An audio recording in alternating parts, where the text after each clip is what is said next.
ചുരുങ്ങിയ കാലത്തേക്കെങ്കിലും തമിഴ്നാട് രാഷ്ട്രീയത്തിൽ സ്വന്തമായി ഇടം കണ്ടെത്തി സാക്ഷാൽ കരുണാനിധിയെയും ജയലളിതയും പോലും വെല്ലുവിളിച്ചയാളാണ് വിജയകാന്ത്. തമിഴ് സിനിമാ ലോകത്ത് കമൽഹാസൻ, രജനീകാന്ത് എന്നിവരോട് മത്സരിച്ച് മൂന്നാമനെന്ന പദവി അലങ്കരിച്ചതുപോലെ തന്നെ രാഷ്ട്രീയത്തിലും തന്റേതായ ഇടം കണ്ടെത്താൻ വിജയകാന്തിന് സാധിച്ചിരുന്നു.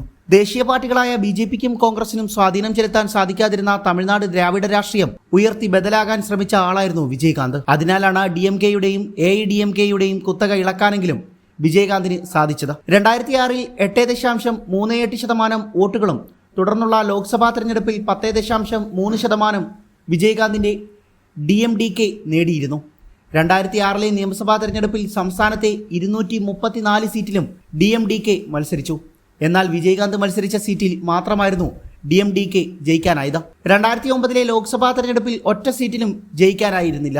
എങ്കിലും DMDKയും വിജയകാന്തും തമിഴ്നാട് രാഷ്ട്രീയത്തിൽ ഒരു വലിയ ശക്തിയായി കണക്കാക്കപ്പെട്ടു. DMDK ഘടകം കാരണമാണ് 2006 2009 തെരഞ്ഞെടുപ്പുകളിൽ വിജയിക്കാനാകാതിരുന്നത് എന്നാണ് AIDMK വിശ്വസിച്ചിരുന്നത്. അതിനാലാണ് ജയലളിതയുടെ വിശ്വസ്തനും സഹായിയുമായ VK ശശികലയും തുഗ്ലക് മാസികയുടെ എഡിറ്ററുമായ ചോ രാമസ്വാമിയും ജയലളിതയോട് വിജയകാന്തുമായി സഖ്യമുണ്ടാക്കാൻ പ്രേരിപ്പിച്ചത്. വിജയകാന്തിനോട് താല്പര്യമില്ലായിരുന്നെങ്കിലും ഇവരുടെ നിർബന്ധത്തിന് വഴങ്ങി ജയലളിത 2011 ഇരു പാർട്ടികളും തമ്മിലുള്ള സഖ്യത്തിന് സമ്മതിക്കുന്നു. അങ്ങനെ തമിഴ്നാട് രാഷ്ട്രീയത്തിലെ നിർണായക ഘടകമാണ് താനെന്ന് തെളിയിച്ച് വിജയകാന്ത് രാഷ്ട്രീയത്തിലും ക്യാപ്റ്റനായി. AIDMK-യുടെ നേതൃത്വത്തിലുള്ള സഖ്യത്തിന്റെ ഭാഗമായി അദ്ദേഹത്തിന്റെ പാർട്ടി മത്സരിച്ച 41 സീറ്റുകളിൽ 29 വിജയിക്കുകയും DMK-യെ തകർക്കാൻ ജയലളിതയെ സഹായിക്കുകയും ചെയ്തു. എന്നാൽ അന്ന് വിജയകാന്ത് ജയലളിത മന്ത്രിസഭയിൽ എത്തിയില്ല. പകരം പ്രതിപക്ഷ നേതാവായി AIADMK-ക്ക് പിന്നിൽ രണ്ടാമത്തെ വലിയ കക്ഷിയായിരുന്നു DMDK-യും കരുണാനിധിയെയും തറപറ്റിക്കാൻ ജയലളിത തന്നെ കണ്ടെത്തിയ മാർഗമായിരുന്നു